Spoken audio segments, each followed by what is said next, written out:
Syok dan ketakutan usai tempat usaha cateringnya didatangi dan dirusak sekelompok orang tidak dikenal. Seorang ibu rumah tangga pemilik catering jatuh pingsan. Usai menerima laporan, polisi pun bergerak cepat dan berhasil menangkap para pelaku.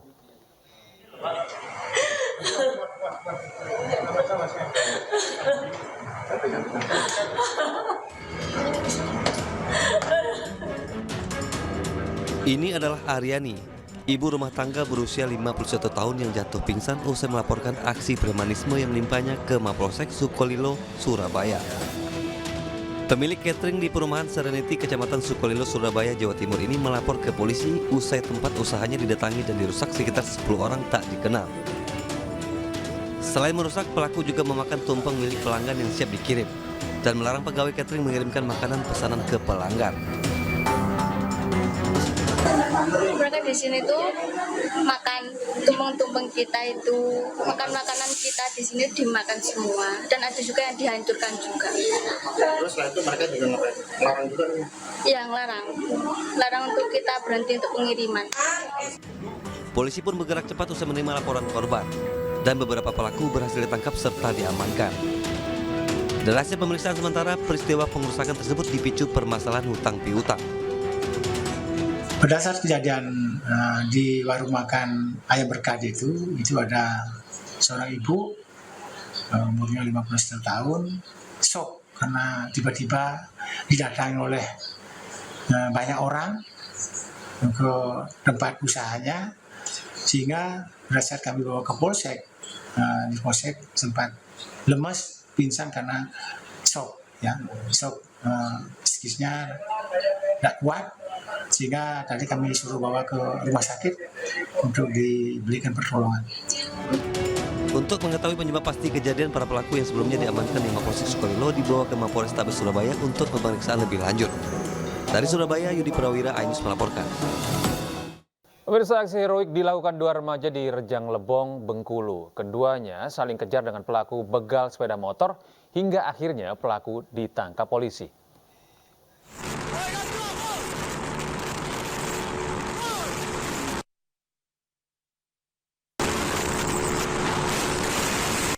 Inilah aksi heroik yang dilakukan dua remaja di Jalan Lintas Curug Lubuk Ligau, Rejang Lebong, Bengkulu.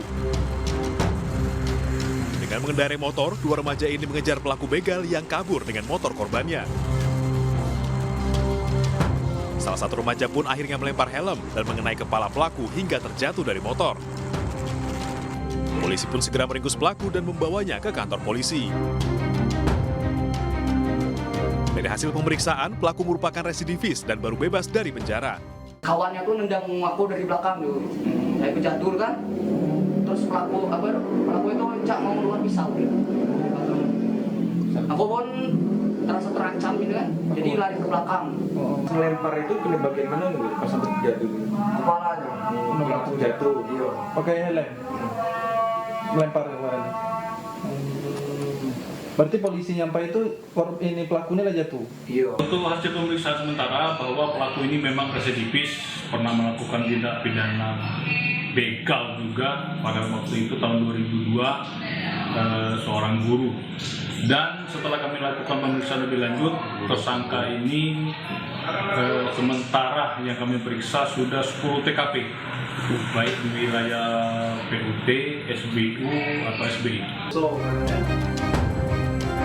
Polisi masih mengejar rekan-rekan pelaku yang diduga membantu melakukan aksi pembegalan ini. Dari Rejang Lebong, Bengkulu, Widodo Waluyo, iNews melaporkan. 3 orang diduga komplotan penculikan anak diamankan warga di kawasan Perumnas Simalingkar, Kecamatan Medan Tuntungan, Kota Medan. Video penangkapan pelaku oleh warga viral di media sosial. Penculikan anak.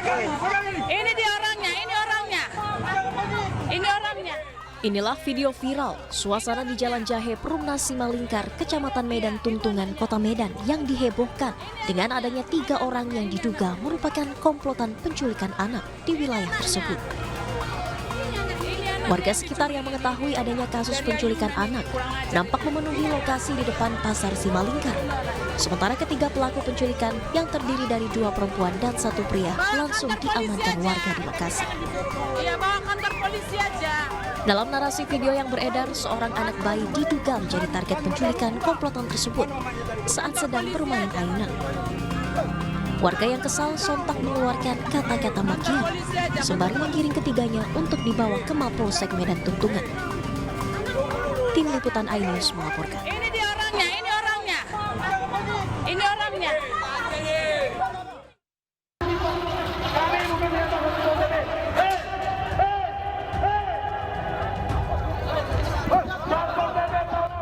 Puluhan pedagang UMKM yang berjualan di pelataran Tugu Religi Kota Kendari, Sulawesi Tenggara berunjuk rasa di kantor Wali Kota Kendari Selasa siang. Unjuk rasa yang awalnya berjalan damai berubah menjadi ricuh. Puluhan pengunjuk rasa dihalang petugas Satpol PP saat akan masuk ke dalam kantor Wali Kota. Akibatnya saling dorong hingga adu mulut tak dapat terhindarkan.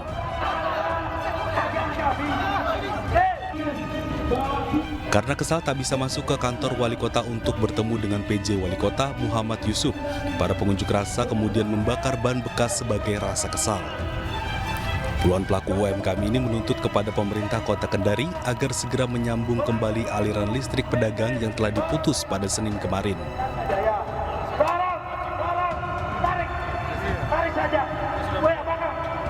Pedagang UMKM juga menolak rencana pembongkaran lapak pedagang oleh Pemkot Kendari karena tak ada solusi atau relokasi yang ditawarkan oleh pemerintah Kota Kendari. Darat, laut, udara dihadirkan, polisi hadir, dari Pamong Praja hadir sekian banyak. Nah cuman kita mau diputuskan listrik, belum ada MOU. Makanya pemerintah provinsi dalam hal ini DPR mengeluarkan RDP yang ada sama kami pegang, itu tidak ada pembongkaran. Meskipun tak membuahkan hasil, para pelaku UMKM berjanji akan kembali melakukan aksi unjuk rasa dengan mengerahkan massa yang lebih banyak lagi sampai tuntutan mereka terpenuhi. Dari Kota Kendari, Sulawesi Tenggara, Febriono Tameng, iNews melaporkan. Pemirsa, ratusan pengungsi dari berbagai negara ricuh dengan polisi usai berdemo di depan kantor UNHCR di Jalan Jenderal Sudirman, Makassar, Sulawesi Selatan. Mereka menuntut diberangkatkan keluar dari Indonesia untuk mendapat hidup yang lebih layak.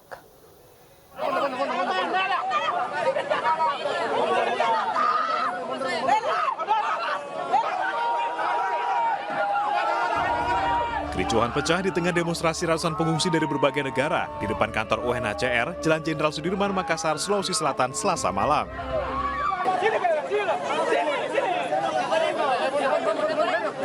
Massa saling dorong dan adu mulut saat diminta bubar oleh polisi.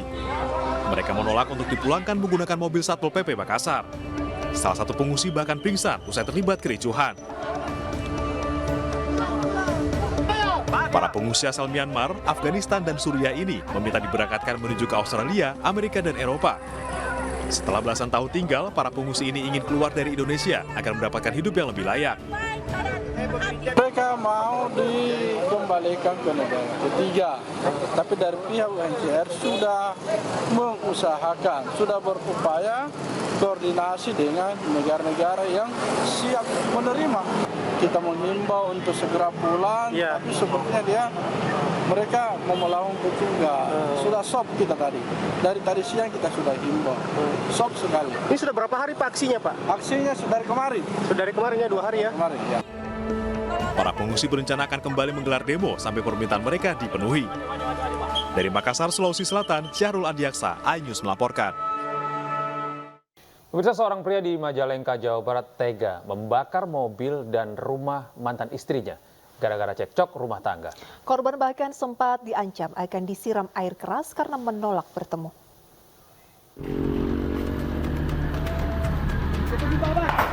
Allahu Akbar.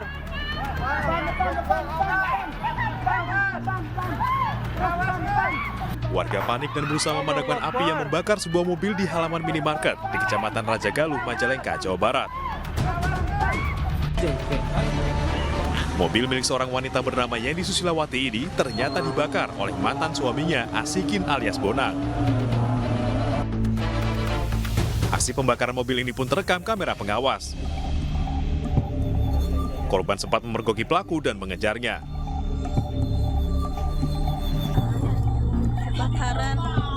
Tidak hanya mobil, rumah Yeni juga ikut dibakar sang mantan suami hingga hangus di bagian ruang tengah. Menurut perangkat desa, sebelum kejadian terbakarnya mobil dan rumah, pelaku dan korban sempat cekcok dalam 2 pekan terakhir. Awalnya sih Pak, itu Pak Non ada pertengkaran sama si istrinya. 2 minggu ke belakang lah. Terus setelah itu si suami pulang ke rumahnya di Sukaraja. Tapi menurut informasi keluarga, emang setelah beberapa hari ada kesini lagi sendiri Pak. Suaminya ya menyerahkanlah ke pihak keluarga. Sambil menangis, korban melaporkan kasus ini ke Polsek Raja Galuh.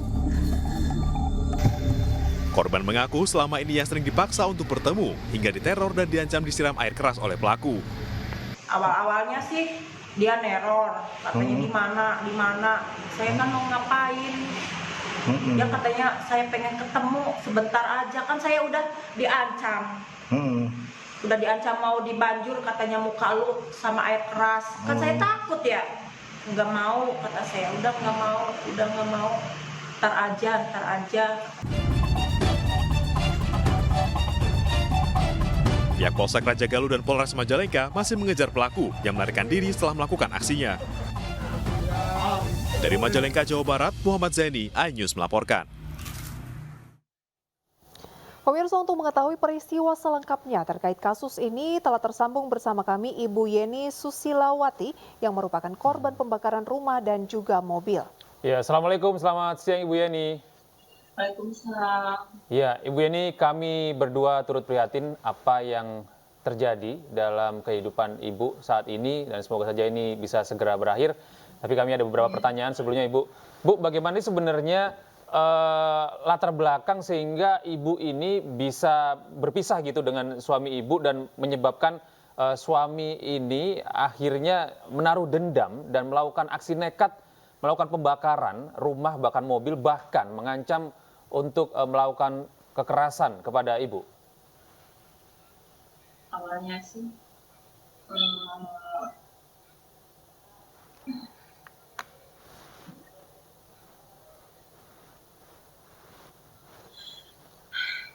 saya kan nggak mau balikan lagi sama dia kan. Saya nggak mau, soalnya ya udahlah, dia pagi-pagi, pergi siang, datangnya suka mabuk gitu. Udah. Terus saya yang udah mah udah, nggak mau, gitu, nggak mau. Yang istilahnya yang udah mah udah, lupain. Saya, dia yang nggak mau. Saya katanya pengen balikan lagi. Sampai mati pun biarin, katanya apa mau istilahnya ya, kamu nggak nerima saya juga, mau berusaha katanya. Berusaha mau balikan lagi sama kamu, memperbaiki hubungan begitu ya Bu ya. Iya. Apa yang membuat dia mau ninggalin mabok, terus obat-obatan, dia bilang gitu. Mau sadar, saya kan tetap enggak. Betul. Ibu sebelum kejadian ini, apakah ada perilaku kasar yang dilakukan oleh pelaku kepada Ibu? Kerasan, apakah ada bentuk-bentuk kerasan kepada Anda, Bu? Ya, saya lagi nyetir, pernah tonjok sama dia gitu. Sampai diurut lah sama bapaknya. Udah berapa kali lah. Baik, ini setelah ada ungkapan dari Ibu Yeni ingin berpisah, kemudian ada pemukulan, ataukah sebelumnya masih dalam posisi yang masih bersama begitu? Iya. Iya, artinya waktu Anda masih bersama maupun setelah berpisah ini ada perilaku kasar yang dialami sama Ibu ya, Bu ya? Ada KDRT? Iya. Ibu, saya mau bertanya ini, Bu. Tapi dia nggak terima. Iya. Nggak terima begitu ya, Bu ya. Nah, ini apakah ada anak-anak, Bu, yang mengetahui kondisi ini, Bu? Iya, anak-anak. Saksinya anak-anak melihat saya diapain gitu sama dia tuh. Sudah berapa lama Anda dan pelaku ini berpisah? Baru 2 minggu, 2 pekan. Oke, berarti Ibu berpisah, memutuskan untuk ingin berpisah ini karena sering mendapatkan perlakuan KDRT, seperti itu? Atau ada alasan lain? Yang memutuskan berpisah itu bukan saya. Oh, justru pelaku lah. Dia. Dan sekarang yang ingin kembali juga pelaku dan Ibu sudah tidak mau, begitu ya? Iya.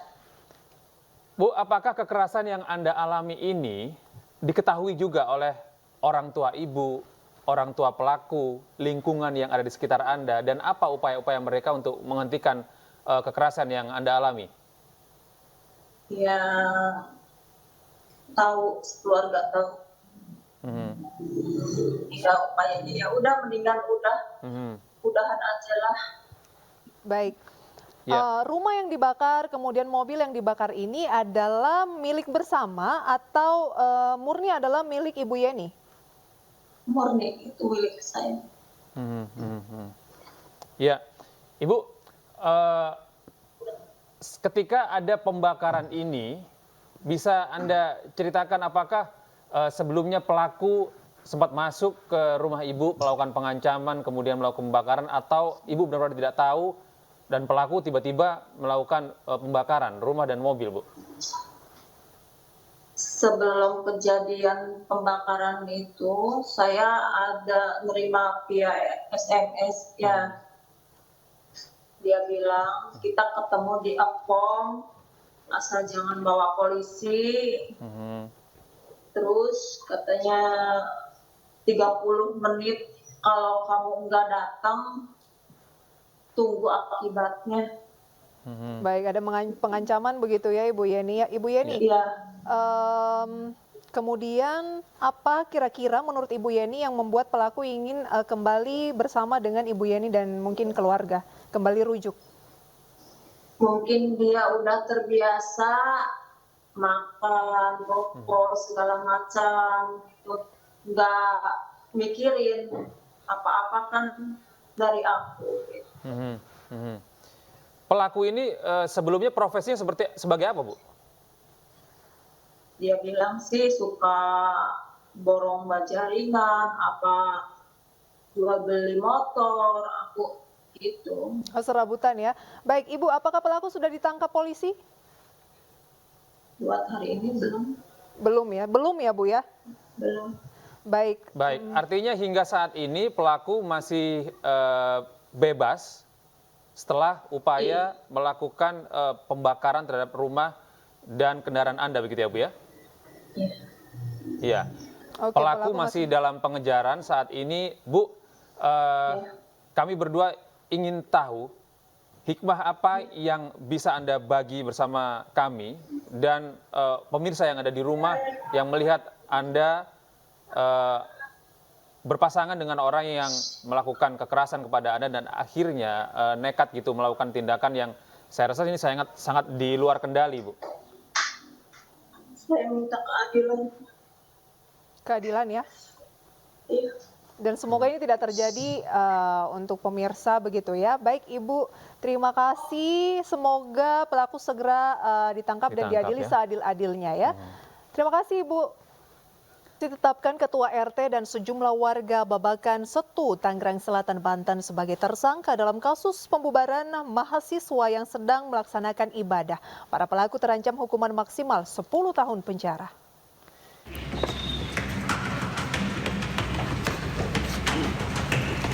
Usai viral di media sosial, polisi akhirnya menetapkan Ketua RT dan 3 warga Babakan Setu, Tangerang Selatan, Banten sebagai tersangka dalam kasus pembubaran mahasiswa yang sedang melaksanakan ibadah pada Minggu malam lalu. Para tersangka ini yakni D yang juga Ketua RT berperan memprovokasi warga, I berperan sebagai mendorong korban, S dan A berperan sebagai pembawa senjata tajam. Tak hanya itu, polisi juga berhasil mengamankan sejumlah barang bukti. Polisi menjelaskan motif dari kasus ini yakni kesalahpahaman. Akibat perbuatannya, para tersangka dijerat dengan pasal berlapis dengan ancaman hukuman maksimal 10 tahun penjara. Di sini kita menyatakan pidananya dilaporkan disebut. Jadi tidak ada untuk peran-peran seperti itu, ini pure murni, ini pidana yang kita tangani. Mungkin bisa dilihat rekan-rekan yang ada di sebelah kini, semuanya. Ya, bahwa di Polres Tangerang, di Tangerang Selatan ini semuanya tidak ada intoleransi, semuanya kita duduk bersama bagaimana kita menjaga semua kebinekaan yang ada di sini.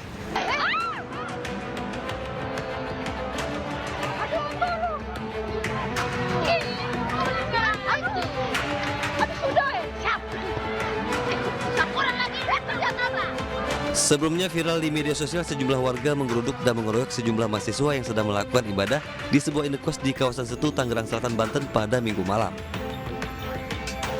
Dari Tangerang Selatan, Banten, Nunung Purnomo, iNews melaporkan.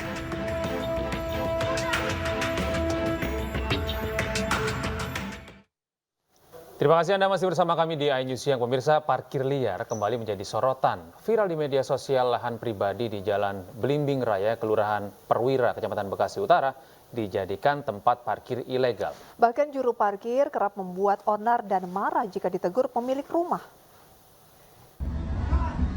Mobil mau keluar. Mobil mau keluar. Apa? Mobil mau keluar. Jangan teriak-teriak. Kan saya udah buka pagar. Iya, jangan teriak. Ini sebenarnya mau keluar. Saya ngerti abang mau keluar, tapi nggak sudah teriak. Saya mau keluar. Inilah rekaman video amatir pemilik rumah di Jalan Belimbing Raya di samping Pasar Ampera, Kelurahan Perwira, Kecamatan Bekasi Utara yang geram. Jalan perumahannya dijadikan tempat parkir ilegal oleh seorang juru parkir. Pura-pura ke sana lagi lo. Mobil mau keluar. Mobil mau keluar.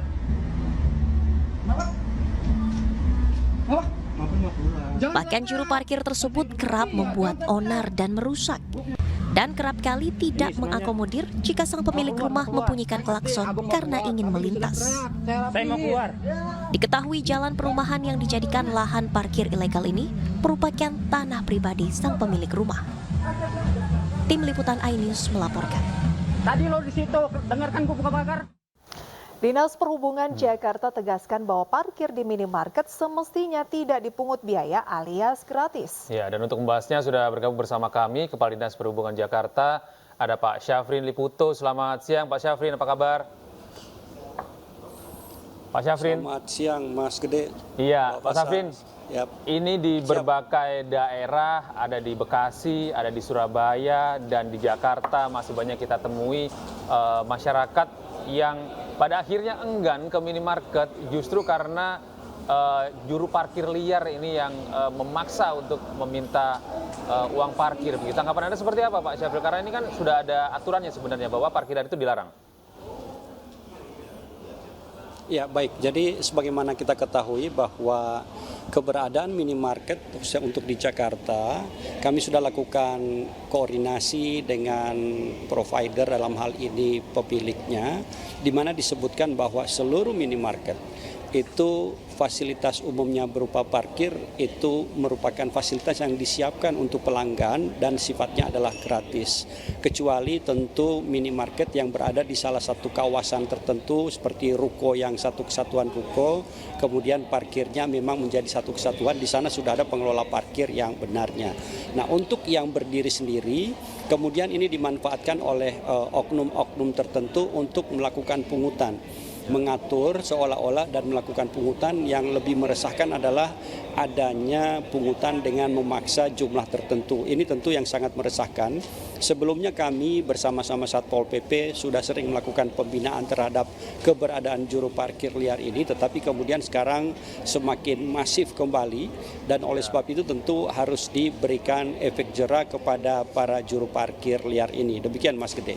Pak Syafrin, nah ada penolakan tentunya dari juru parkir liar tentang penertiban. Nah solusinya itu seperti apa? Karena mungkin banyak yang mencari sumber pencariannya tuh dari situ dan mungkin sudah cukup lama melakukan hal tersebut. Solusinya bagaimana Pak? Ya, yang pertama harus dipahami adalah bahwa keberadaan lokasi parkir di minimarket ini sudah pasti dia gratis, kecuali dari pengelola menyebutkan bahwa itu berbayar sehingga ada ketentuan-ketentuan tertentu yang harus dipenuhi. Seperti contoh, apabila itu memang pengusahaannya untuk parkir, maka pertama bisa saja itu menjadi satu kesatuan kawasan untuk dipungut pajak parkirnya mereka yang melakukan pengelolaan, atau misalnya itu dikelola terpisah dengan melakukan perizinan dan kerjasama dengan Dinas Perhubungan melalui UP Perparkiran untuk pengelolaannya sambil dilakukan pengurusan perizinan parkirnya.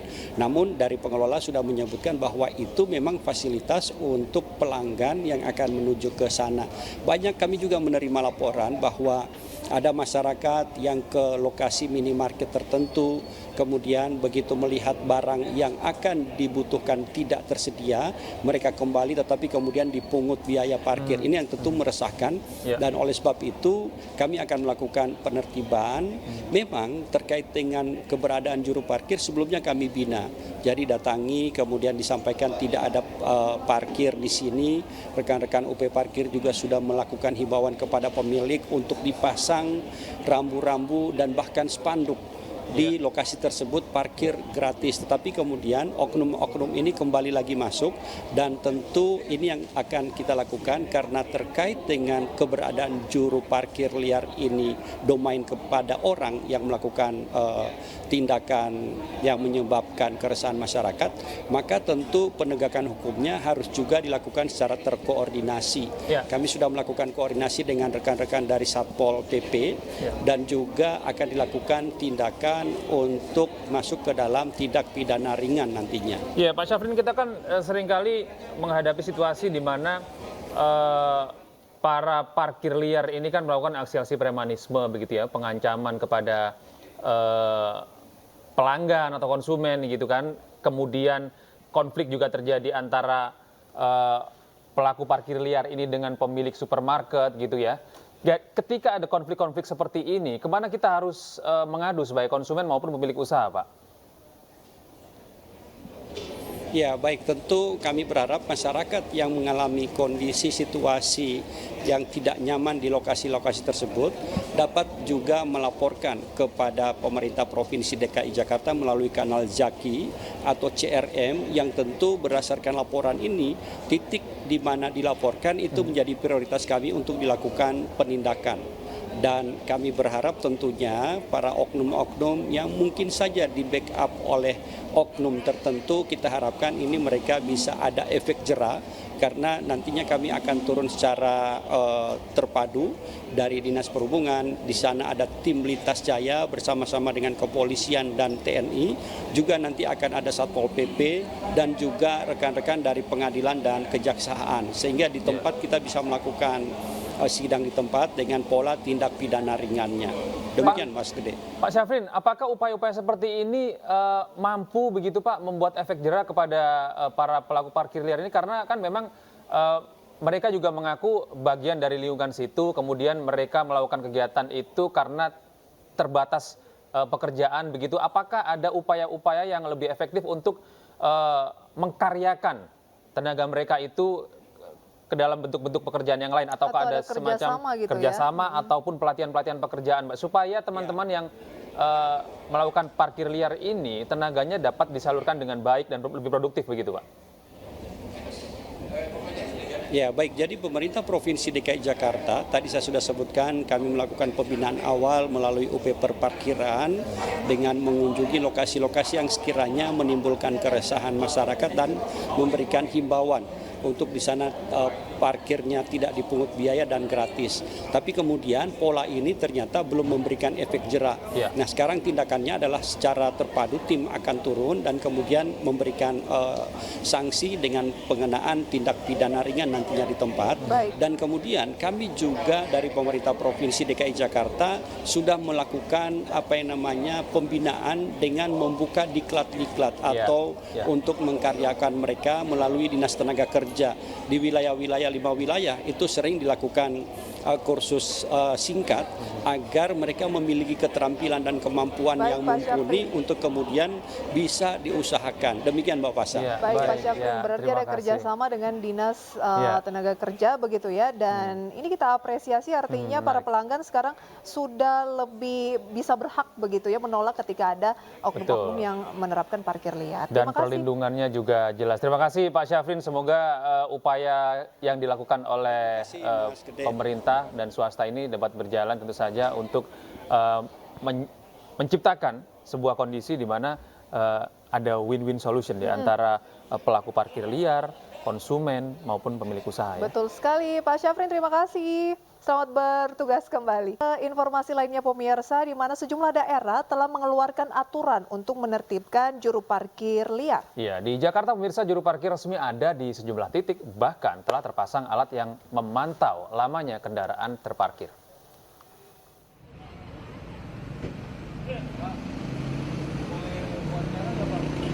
Tahukah Anda, sebenarnya pihak minimarket telah membayar retribusi terhadap pemerintah daerah setempat. Jadi, seharusnya pengunjung atau pemilik kendaraan tidak harus membayar parkir. Namun tetap saja marak tukang parkir liar, terutama di minimarket yang kerap meminta tarif parkir kepada pengunjung. Tarif yang dipatok pun beragam karena tidak ada aturan resmi dari pemerintah. Salah satu juru parkir resmi mengaku jukir liar seharusnya ditertibkan pemerintah daerah seperti yang sudah dilakukan di Sabang, Jakarta Pusat. Kendaraan yang parkir harus membayar setiap jamnya sebesar Rp5.000 karena tempat ini telah ditertibkan oleh pemerintah setempat, khususnya Dinas Perhubungan DKI Jakarta. Ya kalau menurut saya sih lebih baiknya dia diangkat seperti kita gitu. Jadi dapat gaji, ada BPJS juga gitu. Sebenarnya sih orang-orang begitu nggak mau juga Bang ya parkir liar ya. Cuman kalau dinaungin sama UP parkir di sub nih, ya mungkin dia juga senang kali, mau gitu. Pemerintah daerah juga diharapkan dapat mensosialisasikan aturan terkait parkir kepada juru parkir liar maupun warga agar tidak terjadi pungutan liar dengan tarif yang tidak sesuai aturan. Dari Jakarta, Rian Rahman, Wildan Aulia, iNews melaporkan. Terima kasih pemirsa, Anda kembali bersama kami. Setelah 8 jam diperiksa, Bupati Kabupaten Sidoarjo Ahmad Mudlor Ali resmi ditahan KPK atas kasus dugaan pemotongan insentif ASN di lingkup Badan Pelayanan Pajak Daerah Pemkab Sidoarjo. Ahmad Mudlor Ali ditahan di rutan KPK selama 20 hari terhitung dari hari ini. Maksud kami kemarin pemirsa, hari Senin 7 Mei 2024 hingga 26 Mei 2024 nanti untuk pemeriksaan lebih mendalam. Ahmad Mudlor Ali yang akan dipanggil Gus Mudlor ini terbukti menyalahgunakan jabatannya untuk membuat aturan yang menjadi dasar pemotongan insentif ASN pemerintah Kabupaten Sidoarjo. Sepanjang 2023 saja terkumpul 2,7 miliar rupiah hasil pemotongan insentif ASN secara sepihak yang dipotong sebanyak 10 hingga 30% dari yang didapatkan. Penyerahannya dilakukan langsung SW sebagaimana perintah AS dalam bentuk uang tunai, diantaranya diserahkan ke supir AMA. Setiap kali selesai penyerahan uang, SW selalu melaporkannya pada AS. Di tahun 2023, SW mampu mengumpulkan potongan dana penerimaan dana insentif dari para ASN sejumlah sekitar 2,7 miliar rupiah. Tentunya 2,7 miliar rupiah menjadi bukti awal untuk terus didalami oleh tim penyidik. Untuk kebutuhan penyidikan, tim penyidik menahan tersangka AMA selama 20 hari pertama terhitung mulai tanggal 7 Mei sampai dengan 26 Mei 2024 di rutan cabang KPK. KPK menetapkan Direktur Utama PT Taspen nonaktif Antonius NS Kosasih sebagai tersangka kasus dugaan korupsi investasi fiktif tahun anggaran 2019. Antonius Kosasi keluar dari gedung KPK Jakarta. Antonius bungkam saat dimintai keterangan oleh awak media.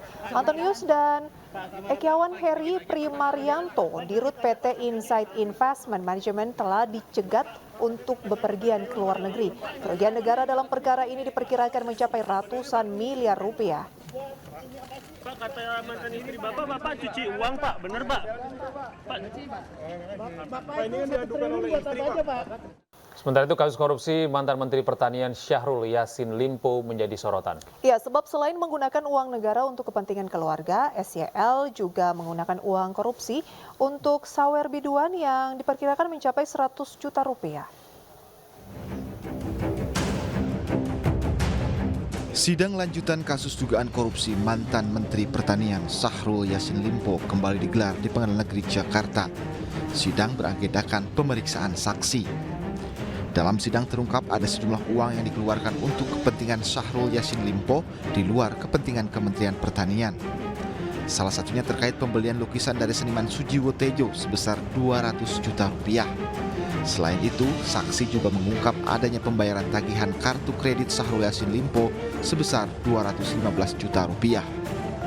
Pernah ada yang untuk melakukan pembayaran kartu kredit, Yang Mulia. Kartu kredit? Ya. Kartu kreditnya siapa?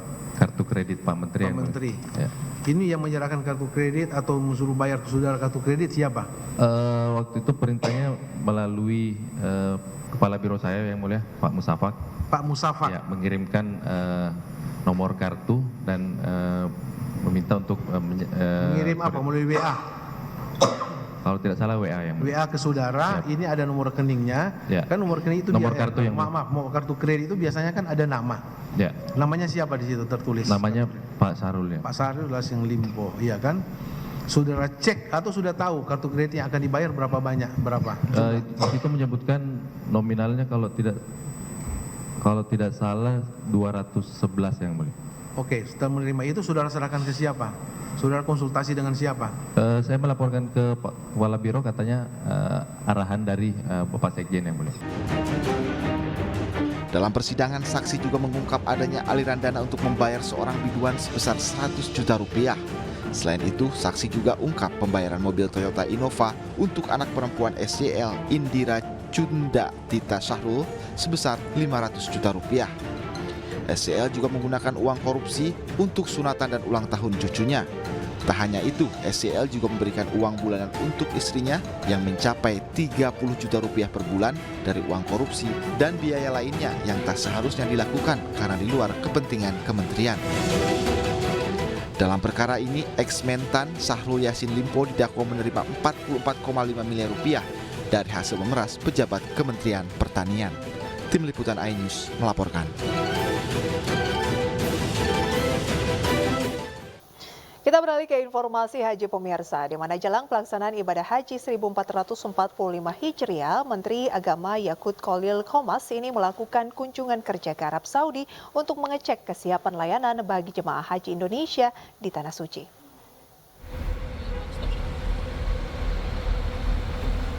Salah satu layanan yang diperiksa adalah bus jamaah haji di Terminal Ship Amir, Makkah. Demi kenyamanan jamaah, terdapat bus yang memiliki fasilitas ramah lansia dan disabilitas. Nantinya setiap bus akan beroperasi 24 jam penuh yang melayani 22 rute dan berhenti di 76 halte yang dijaga petugas haji Indonesia. Selain memeriksa bus, rencananya Menteri Agama juga akan memeriksa kesiapan layanan catering dan hotel jamaah di Makkah dan Madinah.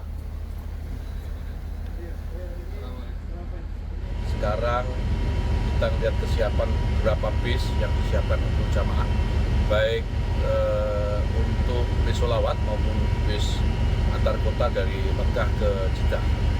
Ini saya kira meskipun saya lihat ada kemajuan yang lebih baik dibanding tahun lalu, ada beberapa perbaikan, namun saya juga punya beberapa catatan yang Jelang penyelenggaraan ibadah haji tahun ini, pemirsa, pemerintah hari ini memberangkatkan 437 petugas haji ke Arab Saudi. Keberangkatan petugas gelombang pertama ini dilakukan dari Asrama Haji Pondok Gede, Jakarta.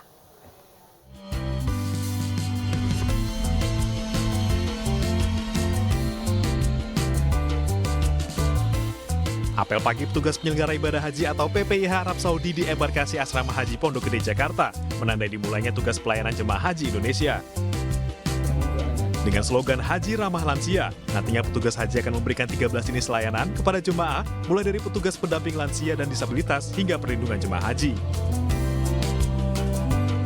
Secara umum gini ya, kita kan yang secara ini kan seperti layanan konsumsi, akomodasi, catering, layanan armusna, kemudian layanan lansia, transportasi, layanan ibadah haji, kemudian pendataan, kemudian juga dari sisi informasi kedatangan, itu semuanya kita menjadi bagian dari layanan ya. Jadi semua bisnis proses yang harusnya dilakukan oleh, kalau kita lihat kan bisnis proses jemaah haji itu kan tidak hanya di luar negeri, tapi juga dalam negeri, mulai dari proses pemberangkatan di embarkasi sampai di sana, itu semua sudah kita persiapkan dengan sebaik-baiknya. Keberangkatan petugas haji Arab Saudi gelombang pertama ini berjumlah 437 orang yang terdiri dari petugas Kementerian Agama dan Kementerian Kesehatan. Petugas akan terbang ke Jeddah Arab Saudi menggunakan maskapai Garuda Indonesia dengan nomor penerbangan GA980. Selanjutnya, 414 petugas haji gelombang kedua akan diberangkatkan mulai 15 Mei mendatang. Petugas haji Arab Saudi akan bertugas sampai dengan tanggal 23 Juli 2024. Dari Jakarta, Suhud Nur Fadli, iNews melaporkan. Pemirsa, seiring perkembangan zaman, upaya bela negara dihadapkan pada tantangan yang lebih kompleks dan rumit. Hal ini disampaikan oleh Ketua MPR RI sekaligus Kepala Badan Bela Negara FKPPI, Bambang Susatyo, dalam sosialisasi 4 pilar MPR RI.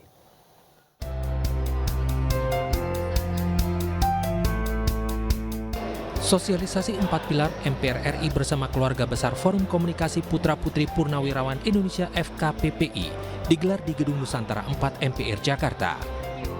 Dalam acara ini, Wakil Ketua Umum dan Kepala Badan Bela Negara FKKPI, Bambang Susatyo menyebutkan bahwa upaya bela negara sekarang tidak hanya terfokus pada kekuatan fisik militer saja. Ancaman terhadap kedaulatan negara saat ini hadir dalam berbagai aspek dan beragam ancaman lainnya yang bersifat soft power. Bambang Susatyo juga mengingatkan pentingnya kewaspadaan nasional terkait dinamika politik di tanah Papua yang berdampak pada investasi nasional. Ya, inti daripada 4 pilar kan sebenarnya gotong royong. Bagaimana kita bergotong royong untuk mencapai tujuan kita bernegara sesuai dengan pembukaan Undang-Undang Dasar kita menuju masyarakat yang adil, makmur, sentosa. Selama lebih dari 45 tahun berkiprah, FKPPI tetap eksis dan solid mempertahankan jati diri dan menjunjung tinggi semangat nasionalisme. FKPPI juga menjadikan semangat pengabdian dan jiwa bela negara sebagai tekad perjuangan. Dari Jakarta, Abdul Aziz Aulia Syah Ramadan, iNews melaporkan. Pemirsa, Liga Futsal Profesional Putri 2024 kembali digelar. Kali ini Gor Nambo, Kota Tangerang, Banten menjadi tempat pelaksanaan pertandingan ini.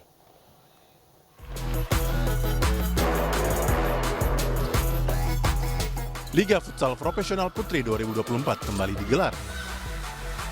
Dipusatkan di Gor Nambo, Kota Tangerang, Banten sebagai tuan rumah, kompetisi futsal kasta tertinggi di tanah air ini diikuti 7 tim dari berbagai daerah di Indonesia. Persiapannya sudah matang ya, dari bulan Februari kita sudah melakukan finishing, apalagi ini gor yang digunakan adalah gor baru selesai bulan Februari. Untuk kesiapan tim juga sudah, tim-tim juga sudah oke dari daerah. Ada pertandingan pembuka hari Sabtu 4 Mei 2024, Binuang Angels dari Kalimantan Selatan bertanding melawan Netik Ladies FC Bogor. Tampil dominan sepanjang laga, para putri dari Kota Hujan ini mampu membungkuk Binuang Angels dengan skor 3-1. Sementara itu, klub MS Putri Bersatu bertanding melawan Muara Enim United. Kedua tim bermain seimbang hingga akhirnya pertandingan dimenangkan MS Putri Bersatu dengan skor 1-0. Pada pertandingan di hari Minggu 5 Mei 2024, giliran tim tuan rumah MS Putri Bersatu yang membungkam Binuang Angels dengan skor telak 8-1.